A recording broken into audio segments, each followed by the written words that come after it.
தற்போது முதலமைச்சர் எடப்பாடி பழனிசாமி செய்தியாளர்களிடம் பேசி வருகிறார். நேரலையில் பார்க்கலாம். அது ஊடக நண்பர்களுக்கும் பத்திரிகை நண்பர்களுக்கும் தெரியாத ஒன்றுமே கிடையாது. எது நல்லது எது கெட்டது என்று எங்களை விட அதிகமாக உங்களுக்கு தெரியும். இந்த சாலை நிலம் எடுத்து அந்த நில உரிமைதாரருக்கு தேவையான இழப்பீட்டை தொகையை பெற்றுத்தருவதுதான் மாநில அரசுடைய நிலை.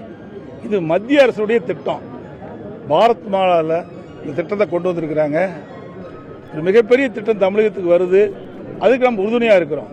இது இந்திய தேசிய நெடுஞ்சாலை ஆணையத்தால் கொண்டு வரப்படுகின்ற திட்டம். இது முழுக்க முழுக்க மத்திய அரசுடைய திட்டம். மத்திய அரசு தான் செயல்படுது. மாநில அரசு நம்முடைய தமிழகத்தில் இந்த சாலை அமைக்கிற காரணத்தினால அந்த சாலைக்கு தேவையான நிலத்தை நாம் மாநிலத்தில் இருப்பதால் அந்த நிலத்தை அவர்களுக்கு வழங்குவதற்கு நாம் உதவி செய்கிறோம். அவ்வளவுதான். அதாவது நான் ஏற்கனவே சட்டமன்றத்தில் தெளிவாக தெரிஞ்சு நீ பார்த்தீங்கன்னா 2000 2009 வரைக்கும் திராவிட முன்னேற்ற கழக ஆட்சி தமிழகத்தில் இருந்தது.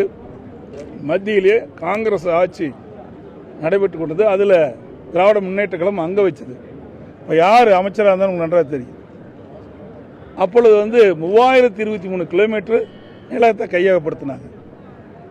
அப்போ 2 சாலையில் உருவாக்கப்பட்டாங்க. ஒன்று கிருஷ்ணகிரியிலிருந்து ஒன்று சேலம் பக்கம் வருது, இன்னொன்று உளுந்தூர்பேட்டையிலிருந்து வருது. இந்த 2 சாலையில் எடுக்கின்ற பொழுது தமிழகத்தினுடைய வாகனத்துடைய எண்ணிக்கை 1,07,00,000. இன்றைய தினம் வாகனத்துடைய எண்ணிக்கை 2,57,00,000. இன்னும் இந்த திட்டம் முழுசாக நிறைவேற்றுறதுக்கு குறைஞ்சபட்சம் 4 to 5 ஆண்டு காலம் ஆகும். 5 ஆண்டு காலம் வருகின்ற பொழுது கிட்டத்தட்ட ஒரு 70 லட்சம் வாகனங்கள் இன்னும் அதிகரிக்கும். அப்போ 2,57,00,000 வாகனம் தற்போது இருக்குது. இதை விட இன்னொரு 70 லட்சம் வாகனம் கூடுகின்ற பொழுது 3,27,00,000 வாகனம் வந்துடுது. ஆக 1,07,00,000 வாகனம் இருக்கின்ற பொழுது 2 சாலைகள் அமைத்தாங்க. அந்த 2 சாலைகள் அமைக்கின்ற பொழுது இன்றைக்கு கூட தினகரன் பத்திரிகையில் வந்திருக்குது. 16,214 பேர் சாலை விபத்தில் இருந்ததா பத்திரிகையிலே போட்டுக்கிறாங்க. ஆக அன்னைக்கு 2 வழி சாலை இருக்கும்போது இவ்வளவு பேர் 1,07,00,000 வாகனம் இருக்கும்போது இப்போ 3,20,00,000 வாகனம் வரும்போது எவ்வளவு விபத்து ஏற்படும் என்பதை நீங்கள் எண்ணி பார்க்க வேணும். இந்த விபத்தை குறைப்பது மட்டுமில்லை, விலை மதிக்க முடியாத உயிர்களை காப்பாற்றுவது அரசுடைய கடமை. இன்றைக்கு ஒரு உயிர் போனால் திரும்பி வராது. அதற்கு ஏற்றவாறு சாலைகளை அமைப்பது அரசுடைய நிலைப்பாடு. அது மட்டும் இல்லை, நீங்கள் சாலையில் பார்த்தீங்கன்னா அந்த காலத்தில் எடப்பாடியில் எடுத்துங்க, அவர் 45 வருஷத்துக்கு முந்தி பார்க்கும்போது எடப்பாடியிலேருந்து எங்கள் ஊருக்கு போகிறதுக்கு வெளியாக வர்றதுக்கு மண் ரோடு தான் இருந்தது. பிறகு தார் ரோடை ஏற்படுத்தினாங்க ஒரு 15 வருஷம் கழிச்சு. அதுக்கு பிறகு வாகனம் அதிகமானது. இப்போ சாலை விரிவுபடுத்தியிருக்கிறோம் எங்களுடைய கிராமத்துக்கு போகிறதுக்கு. அப்படி அனைத்து நகர மெட்ராஸிலிருந்து இன்றைக்கு கன்னியாகுமரி, கேரளா, நம்முடைய வட மாவட்டங்கள் வழியாக நிறைய வாகனங்கள் போகுது. அதுவும் நம்முடைய பகுதி பார்த்தீங்கன்னா தொழிற்சாலை நிறைந்த பகுதி. இன்றைக்கு சேலம் ஆகட்டும், நாமக்கல் ஆகட்டும், கரூர் ஆகட்டும், ஈரோடு, கோயம்புத்தூர், மதுரை, இப்படி போன்ற பகுதியெல்லாம் தொழிற்சாலையில் நிறைந்த பகுதி. கனரக வாகனம் அதிகமாக செல்லக்கூடிய பகுதி. இப்போ போடுற சாலை நவீன தொழில்நுட்பத்துடன் கூடிய சாலைகள். படிப்படியாக வளர்ச்சிக்கு தக்கவாறு சாலைகளை மாற்றம் செய்து கொண்டிருக்கின்றோம். அந்த அடிப்படையில் தான் ஒரு மிகப்பெரிய சாலை இன்றைக்கு உருவாக்கி தர இருக்கிறாங்க. இதன் மூலம் விபத்து குறைக்கப்படுகின்றது, தூரம் குறைக்கிறது. காரணம் எரிபொருள் சிக்கனம் ஏற்படுது. இன்றைக்கு பார்த்தீங்கன்னா குறைஞ்சபட்சம் லாரியில் பார்த்தீங்கன்னா 1 லிட்டருக்கு 4 கிலோமீட்டர் போகுது. 60 கிலோமீட்டர் குறைஞ்சா 15 லிட்டர் டீசல் மிச்சமாகுது. உதாரணத்துக்கு சொல்கிறேன், 15 லிட்டர்னா இன்னைக்கு இருந்து பார்த்தீங்கன்னா 1,050 ரூபாய். ஆனால் 5 ஆண்டு காலம் கழித்து பார்த்தீங்கன்னா டீசல் விலை எந்த அளவுக்கு உயர்ந்து உங்களுக்கு நல்லா தெரியும்.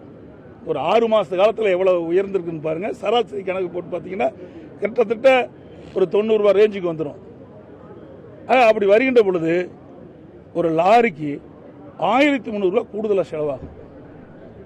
அது மட்டும் இல்லாமல் 60 கிலோமீட்டர் போகிறதுனால தேய்மான செலவு ஆகுது. கால நேரம் அதிகமாகுது. அனைத்து பாதுகாப்பு அம்சங்கள் கூடிய சாலையை அது உருவாக்குறாங்க. இப்படிப்பட்ட ஒரு சாலை நம்முடைய பகுதிக்கு கிடைக்குது. இந்த பகுதிக்கு மட்டுமல்ல, இந்த பகுதியின் வழியாக இன்றைக்கு கேரள மாநிலம் பல்வேறு மாவட்டங்களுக்கு இந்த சாலை வழியாக போவதில்லை. சேலத்துக்கு மட்டுமல்ல, இது தனியாக போடுவதில்லை. இந்த பயன்பாட்டை நாம் உணர்ந்து கொள்ள வேண்டும். இந்த நில உடைமைதாரருக்கு சாலை அமைக்கப்படுகின்ற அந்த பகுதியில் உள்ள நில உரிமையாளருக்கு தேவையான இழப்பீட்டுத் தொகையை பெற்றுத் தருவதற்கு அரசு உரிய நடவடிக்கை எடுக்கப்பட்டு என்பதையும் இந்த தருணத்தில் தெரிவித்துக் கொள்கின்றேன். அதுவும் 1/2 ஏக்கர் 3/4 ஏக்கர் 1 ஏக்கர் இருந்தால் அது இழந்தாங்களா அவர்களுக்கு அரசாங்கமே இடம் கொடுத்து அங்கே பசு வீடும் கட்டித்தரும். சார், இழப்பீடு வந்து கைட்லைன் வேல்யூக்கு 4 மடங்கு கொடுத்தாலும் அதை வச்சு அவங்க ஒன்றும் பண்ண முடியாது. மார்க்கெட் ரேட் வேணும். அது ஒரு குழப்பம் இருக்கு. ஏற்கனவே திராவிட முன்னேற்ற கழக ஆட்சியில் 3023 கிலோமீட்டர் எடுத்தாங்க. அப்போ என்ன ஏதாவது கம்பேர் பண்ணி பாருங்க. அதுக்கு இதுக்கும் இப்போ நாங்கள் கைட்லைன் விலை உயர்த்திட்டோம். இந்த 2-3 வருஷத்துக்கு முந்தி பார்த்தீங்கன்னா கைட்லைன் விலை பல மடங்கு உயர்ந்துட்டுது. நிலத்தினுடைய மதிப்பு உயர்ந்துட்டுது. அதுக்கு தகுந்தவாறு இழப்பீடு தொகை கொடுப்பாங்க. நாங்களும் தெளிவாக சொல்லியிருக்கிறோமே. நீங்கள் பக்கத்தில் பார்த்தீங்கன்னா ஒரு ஹெக்டருக்கு 3 கோடி 4 கோடி கூட கிடைக்கும். ஒரு சில இடத்துல 3-4 கோடி கிடைக்கும். சில இடத்துல 3 மடங்கு வாங்கும்போது 10 லட்சம் 30 லட்சம் கிடைக்கும். ஒரு தென்னை மரத்துக்கு பார்த்தீங்கன்னா சராசரி ஒரு 17 வயசு ஆன மரம், அதாவது வயதை வச்சு தான் அதுக்கு நிர்ணயம் செய்கிறாங்க. அப்படி நிர்ணயம் செய்கின்ற பொழுது பார்த்தீங்கன்னா கிட்டத்தட்ட ஒரு 17-18 வயசு மரத்துக்குன்னா ஒரு 40,000 ரூபாய் கிடைக்கும். ஒரு 30 மரம் ஒரு தோட்டத்தில் போனால் கூட முன்னாங்க 12 லட்ச ரூபா கிடைக்குது. அது நிலத்துக்கும் கிடைக்குது, அதுக்கும் கிடைக்குது. நீங்கள் ஒரு தென்னை மரம் நான் விவசாயம் பண்ணுறேன், எங்கள் தோட்டத்தில் இருக்குது 6 ஏக்கர் தென்னை மரம் போட்டுருக்கிறேன். 900 ரூபாய்க்கு பிடிச்சிருக்காங்க. ஒரு மரம் வருஷத்துக்கு 900 ரூபாய் தான் கொடுக்குறாங்க குத்தகைக்கு. அதாவது அது மட்டும் இல்லை, என்னென்ன பயிர் இருக்குதோ அந்த பயிருக்கு தக்கவாறு தற்கால நில மார்க்கெட் மதிப்பீடு அவங்களுக்கு தராங்க. கவுத்திமலை கஞ்சமலையில வந்து மைனிங் எடுக்கிறாங்க, தாது பொருள் எடுக்கிற நிறுவனங்களுக்கு சாதகமா இந்த திட்டம். அதாவது கற்பனையான கேள்விகளா பாருங்க. கற்பனையான கேள்விக்கு யாருமே பதில் சொல்ல முடியாது. இந்த பசு வழிச்சாலையில் அவைகளுக்கு மனசுக்கு என்ன தோணுதோ அதையெல்லாம் வெளிப்படுத்துறீங்க. நீ நிருபர்களும் கேட்குறீங்க. எனக்கு அதுதான் கஷ்டமா இருக்குது. ஏன்னா நான் ஏற்கனவே எங்களை விட முழுமையாக தெரிஞ்சவர்கள் பத்திரிகையாளர், ஊடக நண்பர்கள். புரியுதுங்களா? இன்றைக்கு நாட்டு மக்களுக்கு செய்தி கொண்டு போவதும் நீங்கள் தான். எது நல்லது கெட்டதுன்னு தெரியும். இந்த சாலையை போடுறதுக்குள்ள இதில் படுற விமர்சனம் இருக்குது, கொஞ்சம் நஞ்சம் கிடையாது. நல்லா தெரிஞ்சுக்க. இன்னொன்று சொல்கிறேன், இவ்வளோ ஆர்ப்பாட்டம் பண்ணுறாங்களே, தமிழ்நாட்டில் எவ்வளோ வளர்ச்சி பண்ணி நடந்துட்டு எதையாவது ஒரு சமூக ஆர்வல் எடுத்து வைக்கிறாங்களா? நீங்கள் உதாரணத்துக்கு இதை நீங்கள் பத்திரிகையில் ஊடகங்களையும் தெளிவாக சொல்ல வேண்டும் என்று அன்போடு கேட்டுக்கிறேன். 2 கையும் இல்லாத ஒருவர் 2 வருஷத்துக்கு வந்து 2 கை இழந்துட்டார். அவருக்கு இறந்தவர் உடலிலிருந்து 2 கையை எடுத்து பொருத்தி சாதனை படைச்சாங்க. அப்படி சாதனை படைத்த மருத்துவர்களை யாராவது ஒரு சமூக ஆர்வலர் பாராட்டி இருக்கிறாங்களா? சொல்லுங்க பார்க்கலாம். ஒரு சமூக ஆர்வலர் வந்து பாராட்டிருக்கலாம். அதுக்கு எவ்வளோ பாடுபட்டிருப்பாங்க. என்னை வந்து அணுகின்ற பொழுது கூட இது சாதிக்க முடியுமான்னு கேட்டேன். அந்த மருத்துவர் சொன்னாங்க, நம்பிக்கை தாங்க நம்ம சாதனை, நிச்சயம் நாங்கள் நிறைவேற்றினாங்க. இந்தியாவிலேயே அரசு மருத்துவமனையில் மாற்று உறுப்பு அறுவை செஞ்சு வெற்றி பெற்ற நிதி கிடையாது. நம்முடைய தமிழ்நாட்டில் வரலாற்று படைச்சிருக்கோம். இத்தனை சமூக ஆர்வலர் இருக்கிறாங்களே, உயிரை காப்பாற்றக்கூடிய அந்த மருத்துவருக்கு யாராவது பாராட்டு தெரிவிச்சிருக்காங்களா? நன்றி தெரிவிச்சிருக்காங்களா? எவ்வளோ நல்ல வளர்ச்சி பணியில் இருக்குது, எவ்வளோ திட்டங்கள் நம்முடைய அதிகாரி பெருமக்கள் செய்கிறாங்க. அதெல்லாம் யாரும் ஊக்குவிக்கிறது கிடையாது. இதெல்லாம் அரசியல் காழ்ப்புணர்ச்சியின் காரணமாக இந்த அரசுக்கு ஒரு நல்ல பெயர் கிடைத்து விடும் என்ற ஒரு நிலை இருக்கின்ற காரணத்தால் இது எப்படியாவது பழி சுமத்தி மக்களிடத்தில் வெறுப்புணர்ச்சி ஏற்படுத்தி இது ஒரு பெரிய போதாகரமாக ஆக்கி இந்த திட்டத்தை நிறுத்த வேணும். இதுதான் அவருடைய குறிக்கோள். மற்ற எந்த நிலையும் கிடையாது. இது யாருக்கும் தனிப்பட்ட முறையில் இந்த சாலை அமைக்கல. ஒட்டுமொத்த தமிழ்நாட்டுடைய வளர்ச்சிக்காக இந்த பசுவழிச்சாலை ஏற்படுத்தப்படுகிறது. இதெல்லாம் நம்முடைய மாவட்டத்தை சேர்ந்தீங்க. நீங்கள் இந்த மக்களுக்கு எடுத்து சொல்ல வேணும். இது எனக்கு தனிப்பட்ட முறையில் எதுவுமே கிடையாது. நான் ஒரு அப்படிலாம் அதாவதுங்க, அரசு நீங்கள் இப்போ அரசு அலுவலராக இருக்கிறாங்க, நீங்கள் ஒரு அதிகாரியாக இருக்கிறீங்க. நீங்கள் அதிகாரியில் பணி செய்யும் போது உங்களுக்கு பாதுகாப்பு தேவை.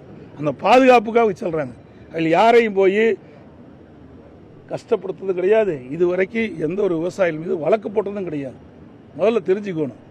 ஆகவே இது ஒரு நல்ல திட்டம், ஒரு அருமையான திட்டம். இந்தியாவிலேயே 2வது அந்த பசுமை வழிச்சாலையும் நமக்கு கொடுத்துருக்குறாங்க. அது மட்டும் இல்லைங்க, 75,000 கோடிக்கு மேலே சாலை விரிவாக்கம் பண்ணுறதுக்காக மத்திய அரசு நமக்கு கொடுக்குது. பார்த்தீங்கன்னா 19 சாலைகளை, மாவட்ட சாலை, நம்முடைய மாநில நெடுஞ்சாலைகளை தரம் உயர்த்தி அகலப்படுத்துவதற்கு இன்றைக்கு அவர்கள் அனுமதி கொடுத்திருக்காங்க. மேலும் 21 சாலைகளை விரிவுபடுத்தி அகலப்படுத்தி தரம் உயர்த்த வேண்டும் என்பதற்கு நம்ம கருத்துரு அமைச்சிருக்கோம். அதையும் செய்வதாக சொல்லியிருக்காங்க.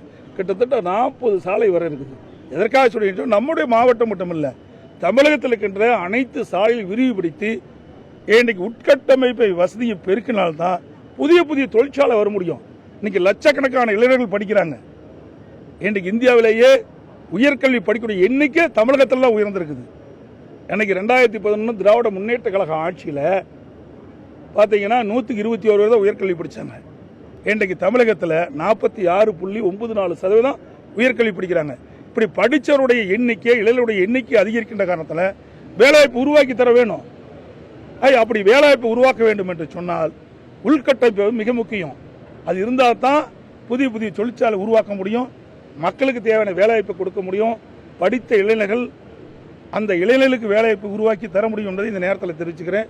அத்தனை பத்திரிகை நண்பர்களும் இதற்காக உறுதுணை என்பது இந்த சாலை அமைப்பதற்கு உங்களுடைய முழு ஒத்துழைப்பை நல்க வேண்டும் என்று அன்போடு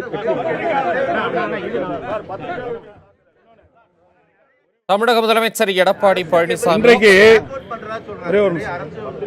இன்றைக்கு ஒரு பொன்னான நாள். என்ன நாள் உங்களுக்கு தெரியுமா?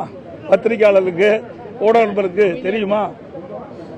இன்றைக்கு பொன்மனச்செம்மல் புரட்சித் தலைவர் எம்ஜிஆர் அவர்கள் அனைத்து இந்திய அண்ணா திராவிட முன்னேற்ற கழகத்தை உருவாக்கி 30/6/1977 அன்று தமிழகத்துடைய முதலமைச்சராக பொறுப்பேற்ற நாள் இந்த இனிய நாள்.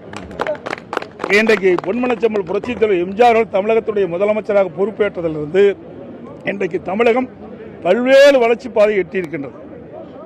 அவர் மறைவுக்கு பிறகு இதை புரட்சித் தலைவர் அம்மாள் கட்டி காத்து இன்றைக்கு அம்மாவுடைய அரசு சிறப்பாக செழிப்பாக பீரிநடை போட்டுக் கொண்டிருக்கின்றது. இன்றைக்கு ஒரு அருமையான நாள்.